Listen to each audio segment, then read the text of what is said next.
instruction, golf news, equipment, travel, interviews, course profiles, and more. Your weekly fix of all things golf is about to begin. It's the Flagstick Podcast with your hosts, Jeff Potter and Scott McLeod. All right, well, welcome everybody to the Flagstick Podcast. This week with myself, Jeff Potter, and his self, Scott McLeod. Flagstick Podcast this week presented by Srixon Golf Balls. Whether you're looking for a premium urethane option in the Z-Star series, a quality budget option in the soft feel, or somewhere in between with the Q-Star Tour, the Srixon Golf Ball is bound to present an option that will work for your game. Visit srixon.ca for more information about their golf balls and their other products too. Make sure you're following us across all social media networks, Instagram, X, TikTok, and Facebook. Please subscribe on Spotify, Audible, Amazon Music, and Apple Podcasts. We do encourage you, obviously, to subscribe to YouTube channel, like us, and click the notification bell to make sure that you never miss anything that we post up there. Lots of good stuff up there, so we want you to make sure you're checking that out. Speaking of Srixon golf balls, I continue to work this. Did you play them or lose them? No, I didn't lose. I didn't lose any. In fact, one that I thought I lost was not lost, although it was on the 18th hole. I played Castleview, home of the Flagstick Academy instruction videos that we shot there. But thanks for the invite. Yes, yes, and so forth. Too bad you couldn't have made it. That would have been one heck of a rematch. But yeah, you know, I understand the family world comes first. But I did manage to get out there with my son Brandon and his good friend and our good friend and your student of Shane Stanley, who's off to Tiffin University. Go Dragons! Go Dragons! I'm in tough now because he's in the same conference as a couple of Hayden and Alex, so got rivals. Hey, it is what it is, right? But yeah, we got out there and played Castleview. That's I mean, first of all, the last time I played Castleview was so many moons ago. And there's been so many changes to the golf course. They built a whole bunch of new greens. The new 14th hole, which I know has been there for a while, so it's not like this just opened yesterday, but I haven't played it. Yeah. So that thing's a beast from 200 yards, and it was into the wind. It's like, oh my God, like this is a beautiful golf hole and a tough golf hole. But a lot of really interesting designs, a lot of very interesting routings. Beautiful golf course, though. Like the conditioning was just crazy good. Yeah, and that's what they pride themselves in. So, and they should pride themselves on it. I'll tell you that. I mean, there's you can get the most out of your Srixon ball there, right? Well, that's the thing. But man, I'm really rocking this diamond right now, the Z-Star Diamond. I would like to see what, I mean, you know, granted it's sort of irrelevant because it depends, you know, if you're saying it's performing for you, it's performing for you. But I'd like to see the differences for you on a launch monitor and just look at your spin rates and things like that or whatever. And again, it's, you know, it's more important that how it performs rather than just the numbers themselves. So yeah, and I don't know if one of the oted models, I mean, I used the oh my gosh. The X, did you X or the XV? I was an XV guy for when I first started playing them. I was always an XV guy and an XXV guy. And I always liked that ball, but I just started using the diamond this year. And I've liked it a lot. I don't know if it's the way it is around the greens. Maybe it's a little bit more responsive around the greens for me. But it's been working. But yeah, that'd be a nice off-season project, I think, is to take the three of them and hit some balls into the sim and see what the or on the launch monitor and see what the difference is in the spin rates and so on for me. Maybe I'm using the wrong one, even though it's the right one. No, now. But yeah, and that said, actually, it's interesting because I was talking to a gentleman who I traveled with a little bit, and he worked for My Golf Spy, and he was talking about doing golf ball testing or whatever, and he was just on the launch monitor, and I reminded him aerodynamics matter, so don't just test golf balls inside, get outside as well, so you can see the things of, you know, drag and lift and all that sort of stuff. Maybe I just like the gold number that's on it. Maybe cool. Hey, whatever, if you're used to it and works for you, then it's all good. Anyway, enough about me. Very But good. yeah, had good round out there. Yeah, I fun. golfed my ball well, put out a couple birdies, bunch of bogeys, doubled 18. That was just bad. I drove it through the fairway, not into the trees, but I drove it so far left into the fairway on that hole, and you have to be out to the right more. Yeah. And I couldn't see nothing. And I certainly did not have the confidence in my swing to be able to slam a 25-yard hook with a 6-iron around the corner. So we Gotcha. opted for the pitch out. Yeah, I only played I played on Sunday. I had a good game though. I played we had a 9 handicapper in our group Mm. who got to test his game against myself, Alec Sims, Mhm. who was the first round leader at the Flagstick Open this year after he shot 65, and then Noah Steele, so a PJ Tour Good for Americas that member. guy. So yeah, he got to he was the late edition, Schooled. and I'm like, do you really want to go? He's like, yeah, I'd like to see what my game sort of looks like or whatever. I'm like, well, he did. He did. So yeah, if you ever need an ego check sometime, and you think you're a single digit player, and you think you're close to what's happening on, say, a tour level, Mm-hmm. you realize pretty quickly that when all of a sudden you're looking at players that are +6 +7, and then if you're a 5 or 6, well, guess what? Not only are you giving up that amount of strokes, or potential strokes, on one round, times it by 4, and you'll see how far you're behind a tour player. That's for sure. Well, I was not humbled yesterday. I'll tell you that right now. I held my own with the Well, that's good. boys. All right. They definitely hit it a lot further than I do, so that was a little bit of a challenge for me. But because sometimes you're trying to, here's the thing: you can club off of people that hit it further than you based on how much difference there is between the games. So I knew after the first couple of holes that I was 2 clubs shorter than Sure. both of them. Yeah. So when when I was clubbing, and I'm kind of, you're looking at what your playing partners are doing, you know what you're going to do, and say, okay, well, I know that they just hit 6-iron into this par 3 from 200 yards. Hmm. I know that for me that's a 4-iron.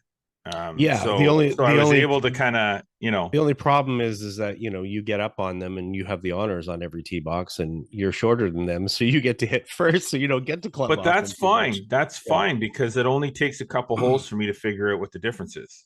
And Yeah. then I know what shot I'm going to hit. And that sometimes confuses people too, because Hmm. a couple times yesterday, I know Shane sort of looked at what I hit, and he's like, well, he says, what did you hit there? And it's like, well, I hit this. He says, really? I said, well, it's not what I hit, it's how I hit it. Yeah. 100%. So I'm flighting it a little bit lower, or I'm Yeah. trying to loft it up higher to let it ride the wind, so I could hit a pitching wedge from 140 yards when I normally hit a pitching wedge 120, Right. because it was so downwind, and I just hit it high and Sure. let the wind ride it, or to let it ride the wind.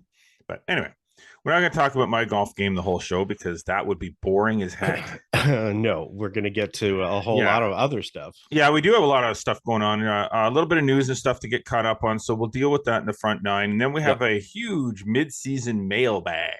Yeah. Bunch of questions. We won't get through all the questions, but No. we'll pick and choose a few of them to answer, and I'm sure you'll be everybody will be interested in hearing some of the answers to some of these questions. But let's get to the front 9. Presented by Metcalf Golf Club, a natural setting, a pleasant challenge. Still a lot of golf left to be played this year, so be sure to purchase some 10, 20, and 30 game passes to keep saving compared to regular green fees. Visit metcalfgolf.com to book tee times and to shop now. As of note, Metcalf Golf Club yesterday, Metcalf Charity Classic, Yeah. was yesterday. Unfortunately, I was not able to participate this year, but we're very proud to be the sponsor of that event, give them a lot of prizes and stuff for the auction. We'll have a little wrap up on that at some point once we know how much money was actually raised. The golf tournament raises a ton of money for the Yep. Osgood Care Center, Care and does center. every year.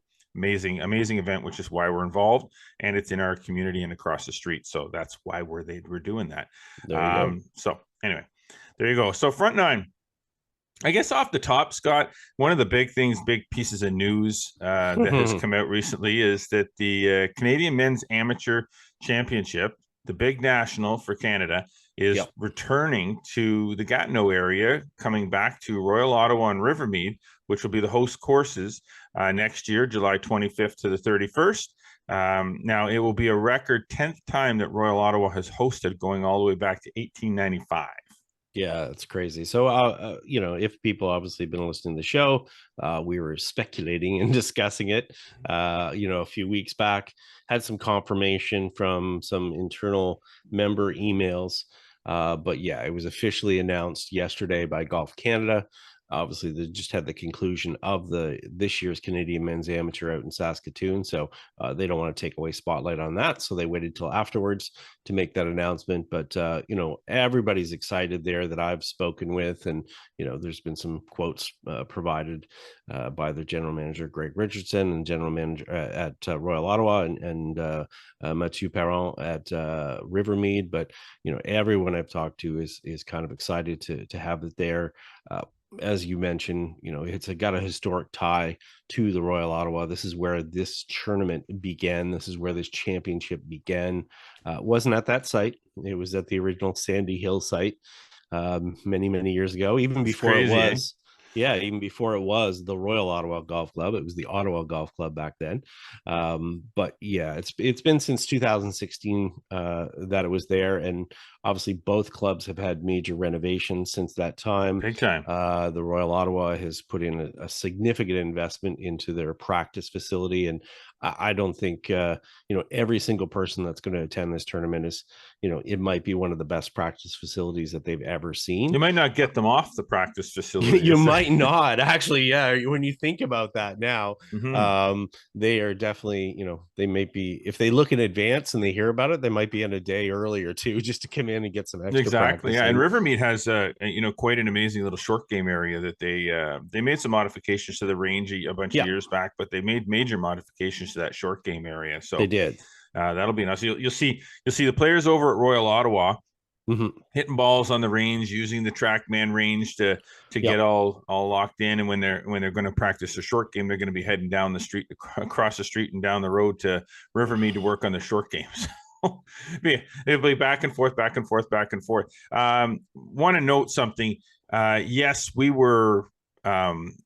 could have asked a lot of people for confirmation about this, but as we will explain, we wait for the confirmation that was the most important confirmation, and that was the one from Golf Canada.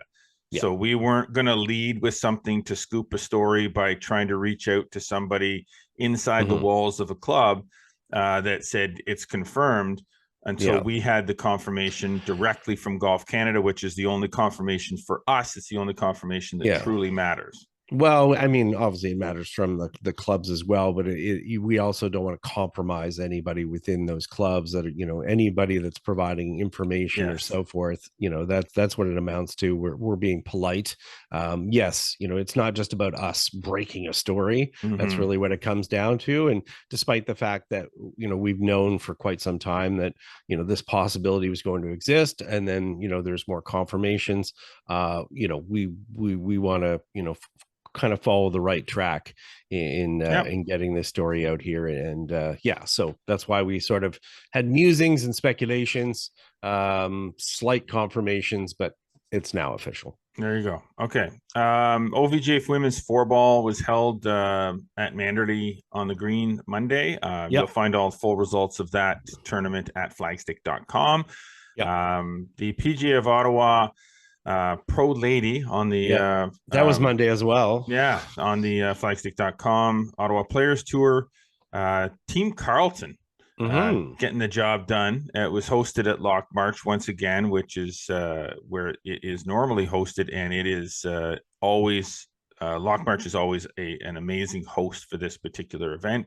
So a lot of emphasis at Loch March by Danielle Nadeau and her crew out there on women's golf. They do a great job. The pro shop is very I won't say geared to women, but it has a huge female women's golf component to it, and that's obviously spearheaded by Danielle Nadeau and her passion for women's golf.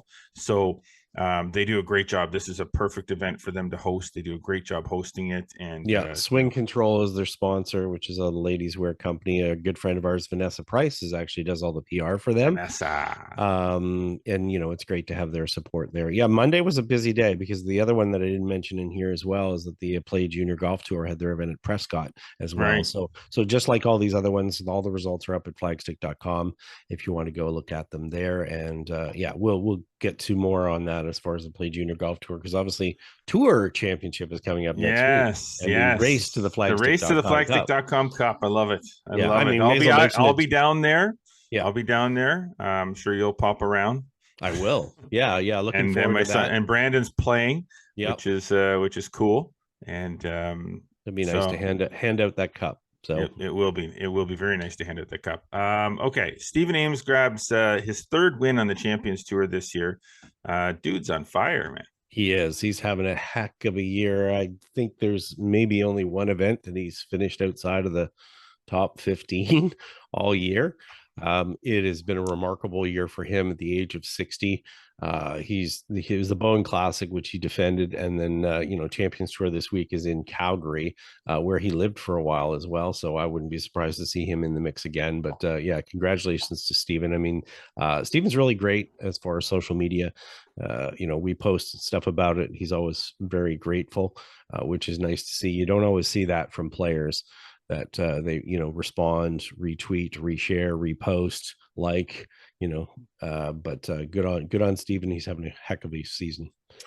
Okay, we're gonna get into this piece of news, and then I'm gonna kind of bring up sort of, I won't call it the controversy surrounding it, but some of the verbiage that's gone around it, both good and bad. The PGA Tour released that the 2025 schedule, they released the 2025 schedule this year, and the RBC Canadian Open has its old spot back. One of its old spots. We'll put it that way. So there's no word as of yet as to an extended sponsorship deal with RBC. They are at least in place for the upcoming 2025 event, but beyond that, we're not 100% sure. It'll be really great to see RBC step up and renew that agreement and continue going. However, I can understand their cautiousness at this point. Yes. So the RBC Canadian Open will be played June 2nd to the 8th. It will make its debut appearance at the TPC Toronto at Osprey Valley, the North Course. This is the 8th facility to host the men's national championship since 1977. So this is it's rarefied air, I guess you'll call it, for courses to host. Now, where some of the, I don't want to call this controversy, because I'm sure that there are some that believe that this is a good spot for the Canadian Open, and some that feel that this is a awkward spot for the Canadian Open. But it will be sandwiched right in between the US Open, which will follow it, and a signature event, which will precede it. Sure. Now, what I'm sort of getting at is that spot good or bad for participation from top players when the US Open is the very next week and a signature event is the week right before? Because obviously signature events, you're going to get all the top players are going to play, because they've qualified for that. That's where the money is. And then to be right after it, the US Open, which is a major, and players are going to want to be down there preparing for a major championship. So is being in between the two of them. Now, I know in the past they've done things where they've and they probably will again. They'll have charter flights to take players directly from the course, whether they make the cut or miss the cut. They'll have charter flights shuttling players basically from Toronto to Pittsburgh, which is not a big flight. No, but you're going to have charter flights. You're going to help them out that way. But will players want to play? I mean, some players do like to play the week before a major. Osprey Valley would be a fairly decent tune-up for playing Oakmont, but still not Oakmont. No. So do they lose a lot of players? Do they I don't. not? Like, it's kind of a gray area, right? Like, it could be a Yeah, good thing or a bad thing. I think it's a push. I don't really think it's much different than what they've been dealing with in recent times. I mean, every event is dealing with this. If they're not a signature event or a major, you're going to get what you get as far as the field is concerned. The helpful aspect of this, especially if RBC stays involved, is that RBC is obviously a sponsor of the Heritage Classic as well, which is a signature event, or Right. potentially always is a signature event. And RBC has relationships with a lot of key players, Mm-hmm. which helps their attendance. We cannot pay for play on the PGA Tour, but obviously, if we look at a situation like this year, if you looked at the RBC Heritage Classic, and all of a sudden, Tommy Fleetwood and Shane Lowry are being paid to be at a clinic or a corporate event during the week of the Heritage, it's no surprise when all of a sudden they also show up at the RBC Canadian Open to play. So I think they get what they get. You're always going to get the Canadians that come. Are you going to get, you know, the number ones, and are you going to see the Scotty Schefflers and whatever show up? Probably not. But I think they realize that, and they have to kind of work within that. I think there might be other challenges in having the Canadian Open out there, be it logistics, distance from the GTA, the fact that it's a new venue, things like that. But I don't know if it really, from a player standpoint, I just don't think it's any different. Yeah. I just don't think, I don't know if there's a spot in the schedule that's good. Well, that's it. That's I the mean, we thing. could be looking at this as just we're looking at the general Yeah. optics of where it's located. We're not looking at the background logistics of who would normally play and who wouldn't normally play anyway. Right. So Yeah. you could end up with exactly. I mean, it has also had butted up against the Open Championship before too. So Yeah. it's not like this is a new challenge for them. I mean, the tournament used to be later in the year too, so I mean, it's where it came into contact with the PGA Championship at times too. So it's not a new challenge for them. I No. think it's great where it's going. I think this is a good, especially everything that they've done Yeah. out there at TPC Toronto at Osprey. Mhm. I think it's going to be a great spectacle. I guess we'll Mhm. call it for a venue.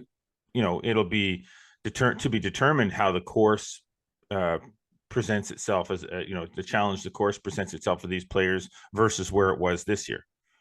Yeah. You know what I mean? Yeah. Like you're Yeah. Yeah. Yeah. Yeah. completely different types This of is golf courses. is Osprey definitely, is not yeah. Hamilton, and Hamilton's No, not no, no. Osprey. It's definitely more a stadium type facility. I mean, for some players, it's still important that it is a national championship. Mm-hmm. It's not generally about the dollars. Some of them, when you talk to players in the past, they like to come to Canada. Whether they're Mm-hmm. paid or not, they see it as something different. A lot of them bring their families up here. It's international without being international.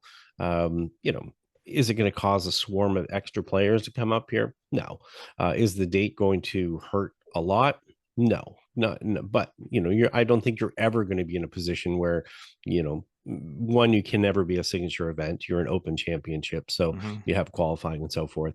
And you know, I think now, anyways, if you talk to some of the players, money is important, Mm-hmm. but there's also enough of it out there that it becomes less important. And I think even we talked about it here, when all of a sudden the Open Championship says, hey, no, we're putting a cap on this. We need the money to be going back into golf, and we're not going to, escalate things to match up with whatever else. I think what you're going to see at some point here, especially with the other outside investment coming into the PGA Tour, is that, who knows, that might help supplement what's happening for this event. And maybe we do get a bigger purse. Maybe that does attract a few other players. We don't know. We don't know. And it depends, again, what RBC is going to do here long term. And, it looks like, any live deal is a long way away. But anyways, whatever the case is, as far as the date, I just don't think it changed a lot at this point. Okay. Now we will also note that Ryan Paul was named as the new tournament director today. He has been Right the now. tournament director for the CPKC Women's Open. So lots of experience there.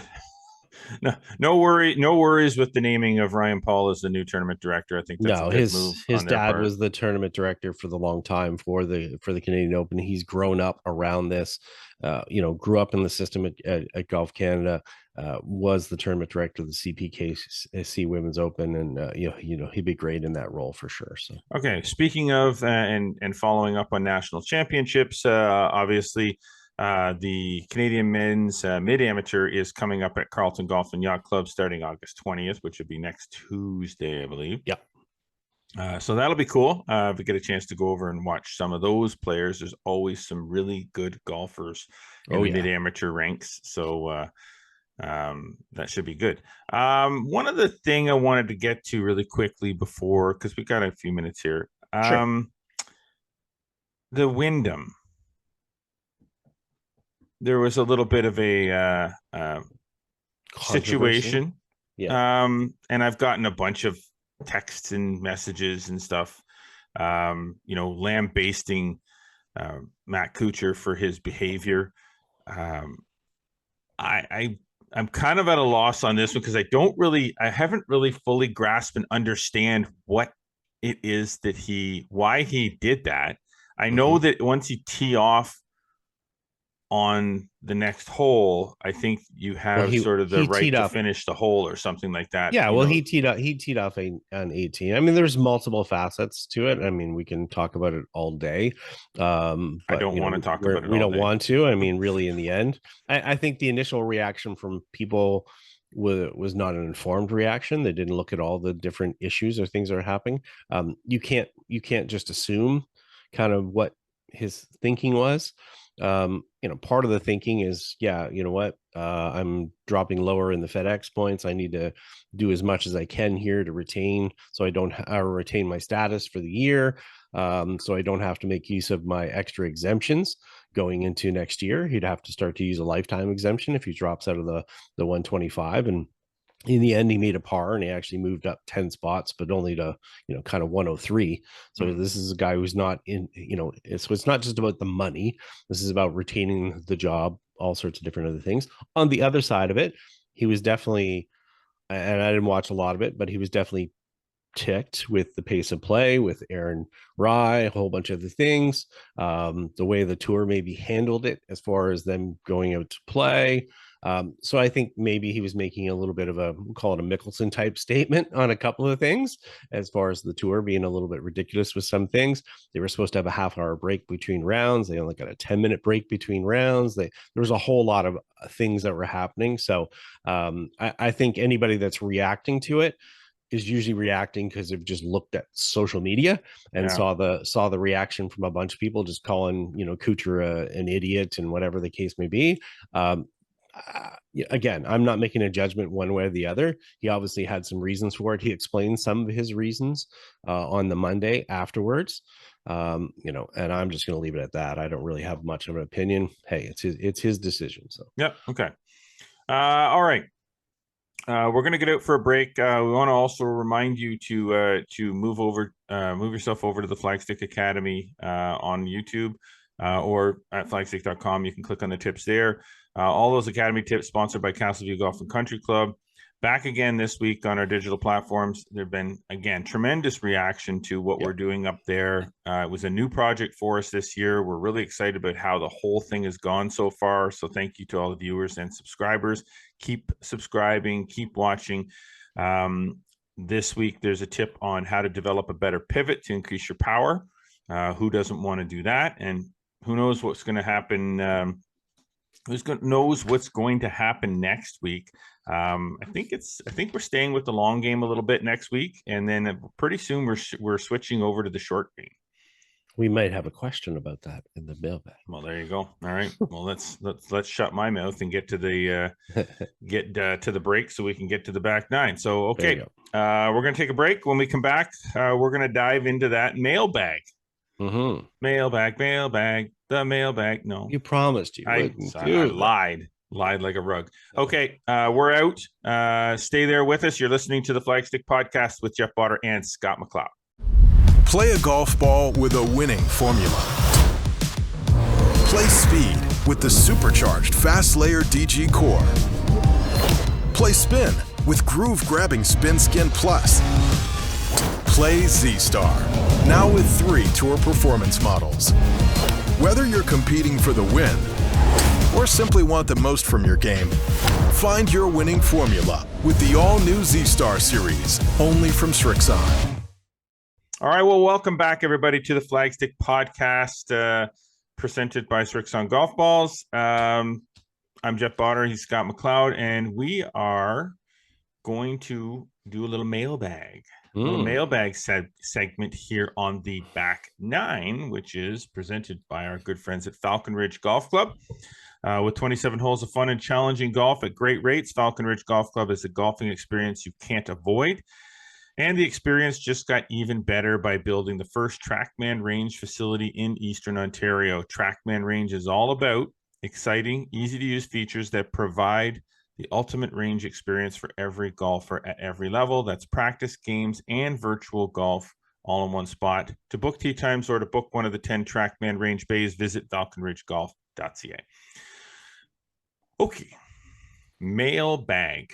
Yes. This is where we take all of the questions, well, not all of them, but a good chunk of the questions, put them in a big, long list, and then pick and choose some of them depending on time. And there's some of them here that the answers are a little longer than what we do for Ask Flagstick, which returns in the next day or two. Ask Flagstick. So it's easier to have them here, and just want to thank people right away. You know, I put the request out there on our various platforms and people came tumbling in with questions. Apologize in advance if there's some questions that we don't get to.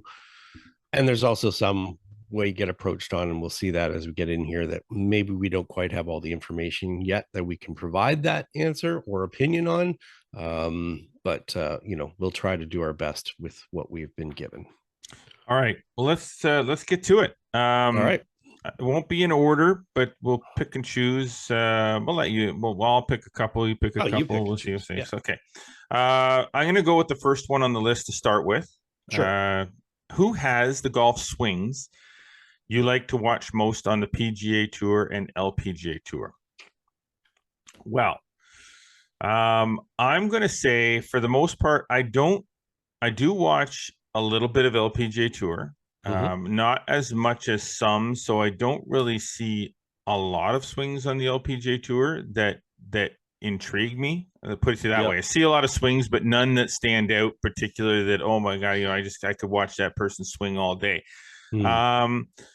Probably on the LPGA Tour, just as this one's top of my mind right now because I just watched this, but Lydia Ko, kind of have always really liked Lydia Ko's swing.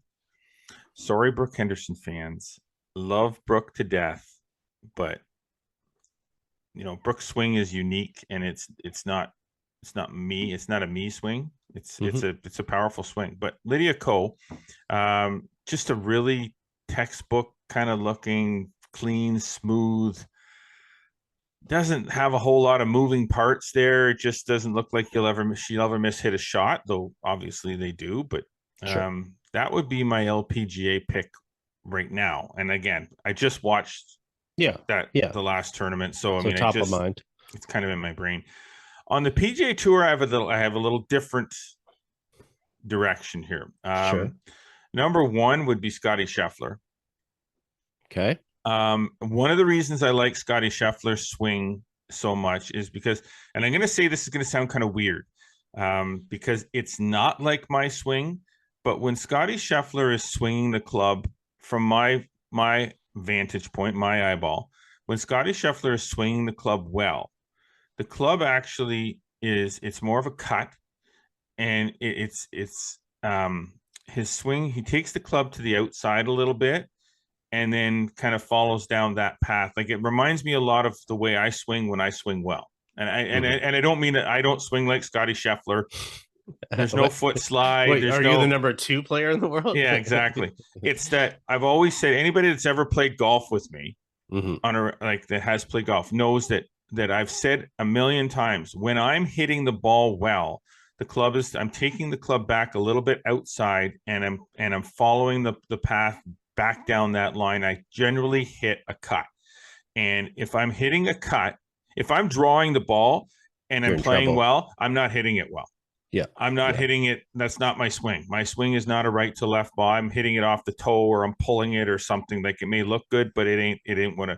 If I'm cutting the ball in, especially with my irons, all my irons, even my wedges for the most part, if I'm cutting the ball, I'm hitting it well. And that's, I don't know. I see that in his swing, and that Yeah. could be, I'm not seeing it, but that's what it No, looks we like all to me. look. We all have biases when we look at golf swings, and yeah, his swing is obviously very, very functional. And I mean, any player that's at that top level of the game, it's very functional. And I think people get caught up in the aesthetics too much when they look at his swing. Yes. When they actually break down what actually happens, he's obviously very, very efficient. But they look, and everybody is prone to that. We look at that aesthetics. That's why people gravitate to certain swings for sure.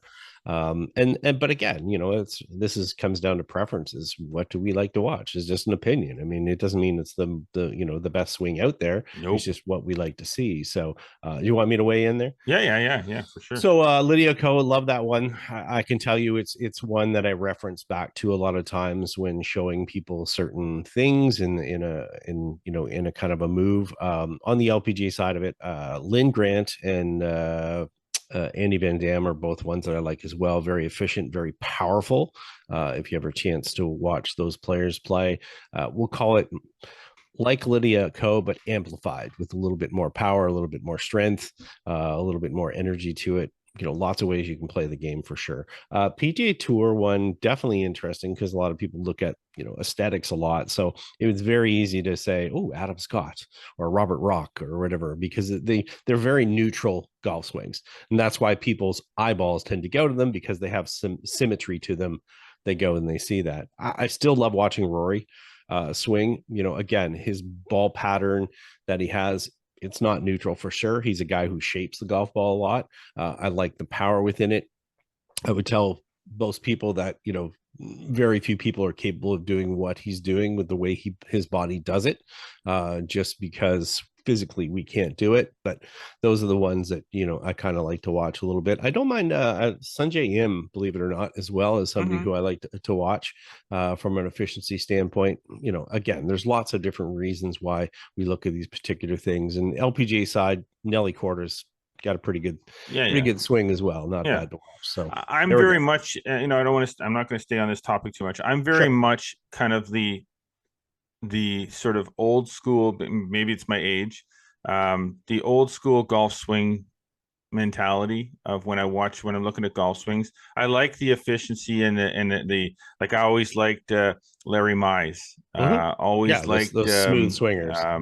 I love a Sam Need swing as much as anyone. But I like the swings that are not. I also love the swings that are not robotic looking. That don't look like they were. You went into Walmart and bought it off the shelf. And that's not taking away from the swings, because you got to build those swings. Yeah, that's not. It's just when they look too much alike, it feels too cookie cutter. I like the Fred Couples. I like the Jim Furyk's. I like the Ray Floyd's. Even Jack Nicklaus's swing was not a store-bought swing. Sure. That's I like the Gary Player and Tom Watson's swing was even. And frankly, from a coaching side of it, I like when those swings show up, because they're more of a puzzle, and it's trying to make the pieces of them work as much as possible, and realizing that there's a lot of unique things that happen within golf swings that they're going to do that as a coach, you don't get away from. You accentuate them and you add in the pieces that will help make those work a little bit more. So exactly.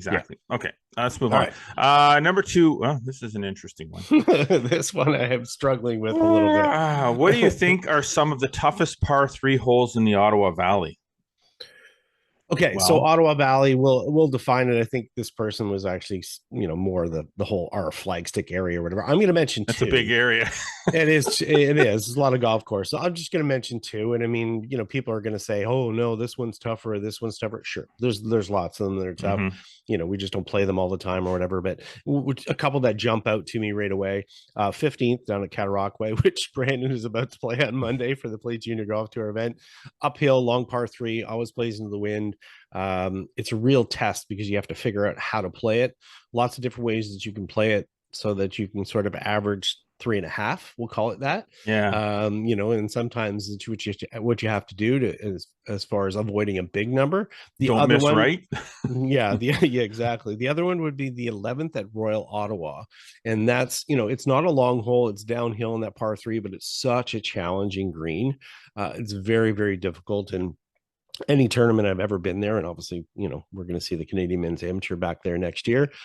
You really have to place the ball well on that green to put yourself in the best position to have a putt that is not only makeable, but one that's going to avoid making a disaster, which can really set up some bad things afterwards as you head down the back nine.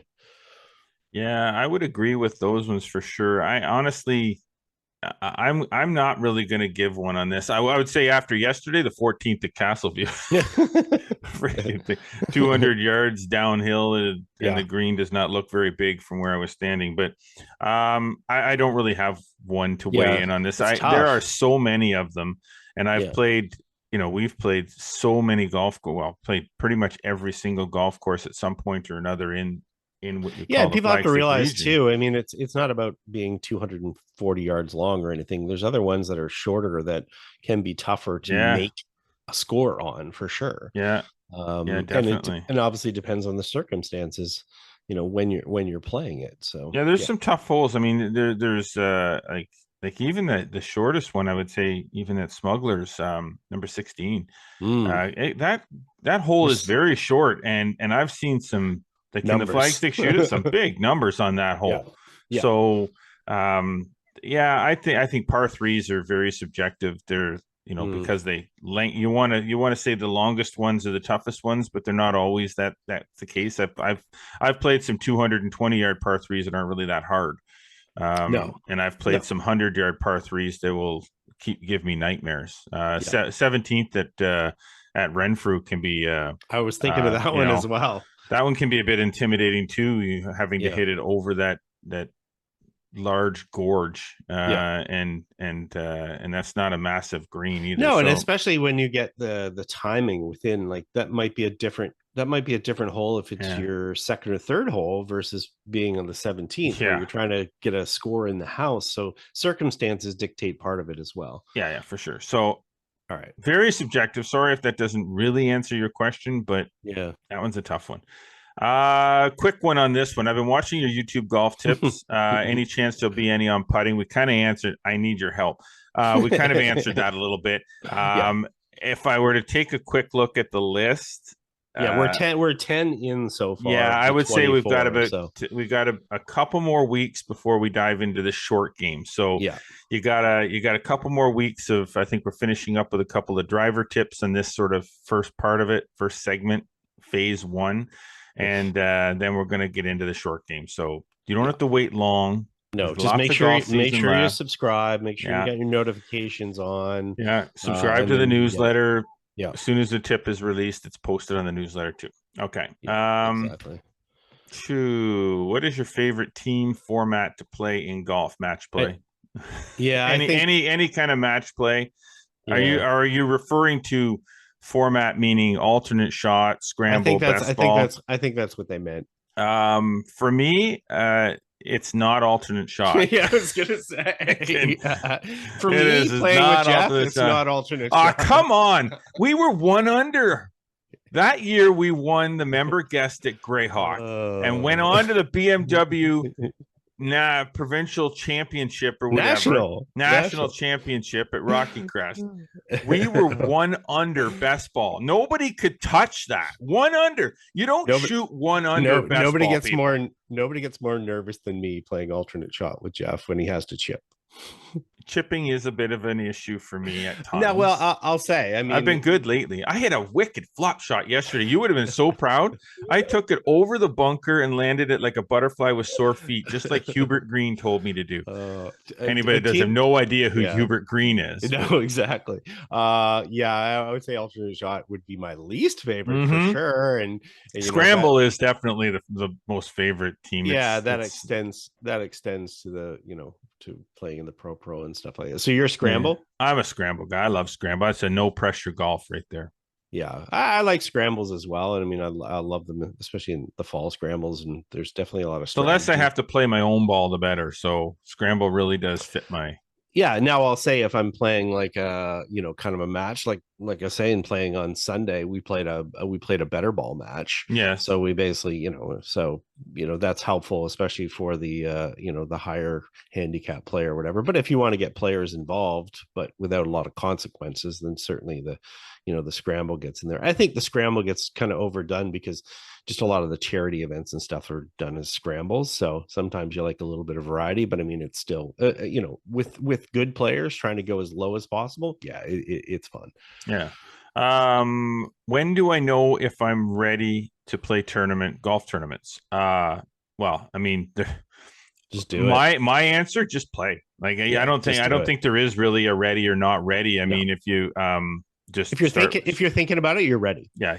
I guess there's probably the best answer. If you're asking this question, you're ready. Yeah, you're ready. So yeah. you might as well just go play. You'll never play. It's a massive difference between playing your casual golf with your buddies or your round by yourself, your quick nines with yourself. If you make it that way, yeah. Yeah. So just go out and play. And if, like I said, if you're asking this question, you're ready. So yeah, and the more that you play them, the easier it gets. So. Yeah, exactly. Walk, ride, push, or carry.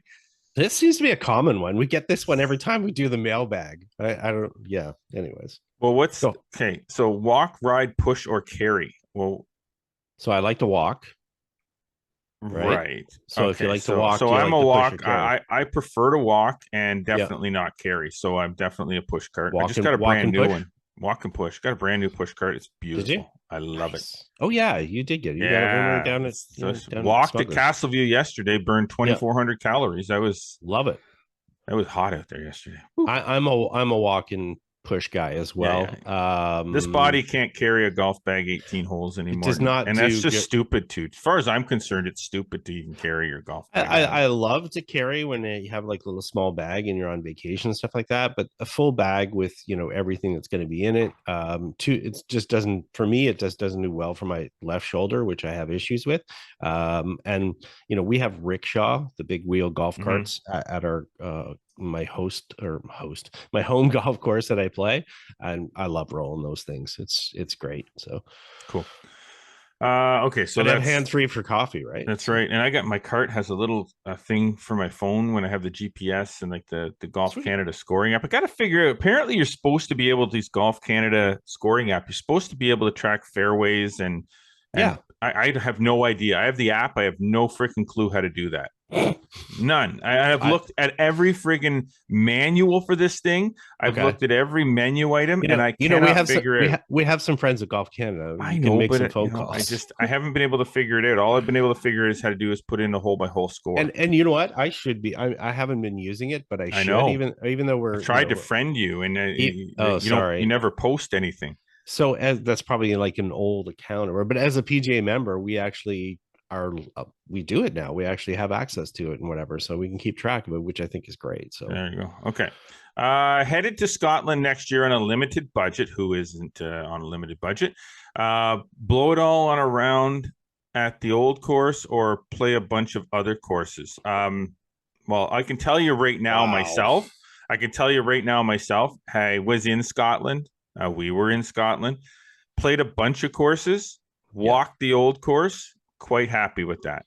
I'd love to play the old course, but if I'm on a limited budget and I'm there for any length of time, I'm not spending all my money on one golf course. Not to mention, if you are going to do that, you pretty much have to plan that out a year in advance or longer just to get a tee time at the old course, unless you jump on the, you pitch a tent and park it on the street. And even then they've changed a bunch of that now. So, I mean, that's me. I mean, I'd love to play the old course, but here it is. Time your vacation around being at St. Andrews on the Sunday and play somewhere around there, whether it's one of the other courses in that, like whether it's a Jubilee course, the new course, like whatever, plan around that, play. And then on Sunday, get up in the morning, go walk down to the golf course, stand on the first tee, turn on your camera and just walk all 18 holes and go where you think you're driving. That's what we did. Yeah. We basically played all 18 holes in our brain as we were walking the golf course. And I was I was Yeah, quite happy with and that, I've to be done that, honest with and you. I've done that several times. I have multiple walks across the old course, and which is just as fun. I would say if you are in St. Andrews, buy the player's card. So they have a player's card that's available. I think it's 3 days or a 5 day card or whatever that allow you to play all the other courses besides the old course, and then just play your brains out, because you can play 54 in a day if you're there in the summertime or whatever. So yeah, I'm totally agree. As far as Jeff, it's nice to play the old course. It's nice to say you played the old course. It's nice to get the sweater. It's but you can do that without. And if you're going to go over there and you're especially there to be on a golf vacation, yeah, play as much as you can. If you plan well enough in advance for your vacation, you probably can get the old course included in your package, but you'd have to really plan well in advance And for it's that, still going and to it's just cost. too The hard. cost is going to be so high. So It's if you're not on a even. budget, you're there Yeah, to play golf, right? yeah, Like you're yeah. not there to play a round of golf. You're there to No. play golf. So go Yeah. play golf. Yeah, you're not going to be having fun if you're staying there for 7 days. You play the old course one day, and then you're just doing nothing around, playing for the next 6 days. Exactly.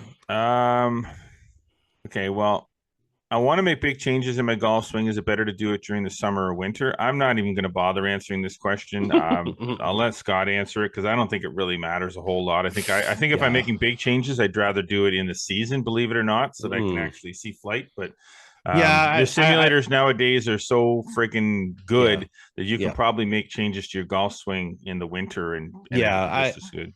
I would rather see players work on these big pieces indoors or away from the golf course. Not so much of not being able to see flight. It's flight will actually hurt you in a lot of these cases. If you're working with a good instructor and they know what they're doing and you're making the changes, you're more likely to make the changes if you're not having to look at that flight all the time. A lot of time working indoors, I'll be working with like a foam ball. You're working on the motion and changing the motion. You're not working on the result as far as the ball flight. So if you're going to make changes, you're going to make them quickly. You have to do it. Otherwise, your brain is just going to adapt and you're going to look up and go, oh, well, I'm not going to hit that shot because I hit a poor shot. But, you're not necessarily making the changes that you have to do. There's not just one change. There can be multiple things that have to happen to get the efficient ball flight. So big pieces, indoors, short game, outdoors. I would also say this, and I've given this piece of advice to my own son and friends. But if you want to change something in your game, or if you want to practice golf, like if you want to get reps in, work on grooving your swing, things like that, don't play more, practice more. What I see a lot of is people playing every day and then asking why they're not getting any better. Well, I'll tell you why you're not getting any better. And it's the same thing applies to hockey, because I coach hockey. Everybody knows that I'm a skills instructor. And when I have players come to me and say, I'm playing in this league and I'm playing in this 4-on-4, I'm playing here, I'm on the ice playing games 3 or 4 times a week. And I'm like, well, why? Well, because I'm just trying to get reps in. I want to get better. Well, you're not going to get better playing more games, because number one, you're not doing skill development. Yeah, you're not improving the skill. You're not changing the skill. You're not becoming a better skater by skating more. You're becoming a better skater by working on drills to improve your skating stride and your edge work and things like that. You're not doing that in the games. Once you play, once that ball is in the peg on the first tee and you start playing, the first thing that you do with every shot is think about your score. You're thinking about the shots you're hitting. You're thinking about, oh, I made a bogey. Oh, I got to make this. You're only thinking about score, which means you're not practicing, you're playing. If you're playing, you're not getting better. Yeah. If you're practicing, you're getting better. And then when you play, you've shown how much better you've gotten. It's the same thing in pretty much any sport. But if I see somebody playing, I'm playing every day, but I don't seem to be able to drop my handicap. Well, it's because you're still making the same stupid mistakes. And you haven't changed anything. It takes a lot of work to make pattern changes. So players have to be very deliberate. Very often from a golf side of it, I'll see people that, they'll call back after a week or message after a week and say, oh yeah, I want to get another lesson. It's like, whoa. Okay. How much work have you actually done to make that change in the pattern? And you see them come back and they sort of have the same mistakes and they haven't really worked on it. So you basically have to send them away and go, no, you need more practice time and you have to be more deliberate and quantify things and make those changes. It doesn't happen very easy. I mean, we got tour pros that have been working on the same things for 6-8 years. Yeah. And all of a sudden some amateur thinks they can change in a week. Exactly. It's not going to happen. So anyways. All right. Sounds like you guys have traveled a lot together for golf. Yes, we have. Yes. What was your favorite round together? What about our least favorite? Oh my gosh. I'm gonna let you take this one first, because I mean there have been so many rounds of golf that we've played together all over the place. Good Lord. My goodness, this is a tough one. I don't really know that I could pick one. Can you pick one? One. Oh. Okay, so wow. I would say the favorite, one that jumps in my head. I can tell you it's 100% favorite, because we're talking hundreds of rounds over various parts of North America and so on. I would say one of my ones that comes up, because people ask me about different things all the time, was when the time we were at Pinehurst, played a round of golf, drove over to Charlotte, watched a NASCAR race. Right. That was the second time that we were in Pinehurst. And then played again first thing in the morning. And it was just a hilarious circumstance. The fact that, and we played, did we play 2 in the morning? No. Oh, no, maybe we didn't play 2 in the morning, did we? I think we either played. I thought we only played. Oh man, was it 2 or was it? I think we were playing like 4 or something in the evening. We ended up arranging going to Charlotte, and then went to Charlotte. We'll say it was a night race. People know it. Yeah. It finished after midnight. Jimmy Johnson won. I remember that. And then drove back to Pinehurst, and it was like whatever 3:30 in the morning when we got back, and I think our tee time was like 7:30 in the morning for our next one. That's one of them, and we've had lots of ones that were just fun, hilarious. They might be on golf courses that people have never heard of before. I can remember playing like Old North State, where it was wet. It was after a whole bunch of rain, and basically we had the golf course to ourselves, so it was like a private golf course. I can remember ones that like God, what was the other one in Pinehurst Creek, where we basically were out on the golf course almost by ourselves. We had lots over the years. And lots like that, because a lot of times when we're down there, right? Too. We've been very fortunate. We've had some weird weather. We've had some ones where, you know what? Highlands Links as well. There's one we played with your brother in Cape Cod, where the wind was just blowing sideways, to the fact that they weren't going to let us out the day before. And because that's right too. We had to come back. They said people are, you're going to get killed out there. There's debris flying everywhere. But we went and we played the next day. We just had a blast. It was fun. You're not worried about scoring. And I think those are some of the best ones where you're just going, you're having a good time. We'll play a scramble or whatever the case it is, and just go. So, again, there's dozens, hundreds, whatever the case may be. Yeah, as far as the golf part goes, I mean, that whole experience at Pinehurst with going to Lowe's Motor Speedway at the time, it's back to being called Charlotte Motor Speedway now, but that whole chain of events was cool. The second round we played at Pinehurst number 2, which was around my birthday. And and we had caddy. We had a caddy where the caddy shook me down for extra money. Yes, but we had a caddy for that one. That one was really nice. That was a really enjoyable round together. We played with a father and son from New York. I think I remember that one. So that one was really cool. For me, some of the other ones I'd say that are probably, memorable. There's so many. Oh my God. There's just so freaking many golf courses and golf trips that we've taken together. I think you talked about one yesterday. Actually, you messaged me about one in Michigan, one golf course. The golf course is now closed. Elk Ridge. Yeah. That was, I was talking to Brandon about this golf course I played in northeastern Michigan. Yeah. That was built on like a massive amount of acreage. I can't even remember how many acres it was. course itself was on 600 acres of 15,000 that the whole estate was on. And it was just you basically, this was not a walking golf course by any means. You had to take a cart. There was basically, they put the holes where they wanted them. Yeah, not where not where the property told them they had to put them. They basically like half mile. Yeah, so you could pick the best spots on a 15,000 acre piece of, or 600 acre piece of property or whatever. Pick the best spots for the best holes and put them there, not worry about how far apart they were. And that's basically how it was. They found a lake. There's a lake here. It was the most elevated.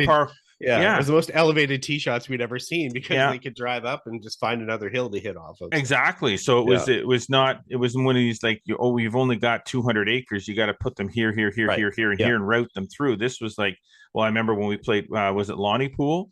And they built the golf course and then realized afterwards they still had to fit a par 3 in somewhere, and they kind of put it here. It's like this doesn't make any sense why it's here, but I guess it was a property thing. Well, they didn't have the property issue at Elk Ridge. No. But there's been so many. It's great that we've had that opportunity to do that, and it's great that we have such a hard time answering that question, because that means that we've done that a lot. We only got a few minutes. One more. North Berwick. I think we mentioned that before. That would probably be, that's an easy one. That's up there huge. North Berwick and the match. Exactly. Which we talked about on the show before. So we have. Okay. Let's pick one more question in here, because we only got a few minutes. Value member. No, I'm not going there. Innovative product. Okay. The most innovative product that you have seen in the last few years. No. That's just my notes. Okay, that's your little. Yeah, so that was our friend. Okay, so what is the most innovative product that you have seen in the last few years? Innovative product. Well, I mean, obviously, I'm paying attention to this a little bit more than you are, but I'd still like to hear your take on some things that maybe you've seen. Wow. Do you know what's kind of funny is this is not very innovative per se, but alignment sticks. Okay. Well, the reason I say that is because, and maybe it's not really the last few years. I mean, we're going back a little bit more. It's just become more prevalent. This was more like these are basically a mainstay in everybody's golf bag now. Like I don't know that I've met a golfer of any skill level that doesn't whip these things out on the driving range now. Now we used to use clubs. Yeah, of course. But it's these little sticks that collapse into a little tiny bag, and they pull them out, whip them out, and some of them they don't have the collapsible ones; they just have the ones that stick in their golf bag. But yeah, I've got both. That's kind of it's an innovative product, but it's not really something it's not highly technical or anything. No. I've got a couple. Why don't you go with? Sure. Yeah, I see one of yours here, and yes, this one definitely makes sense. Yeah, so one that came out a few years ago that was quickly in our product watch, and now we've seen it.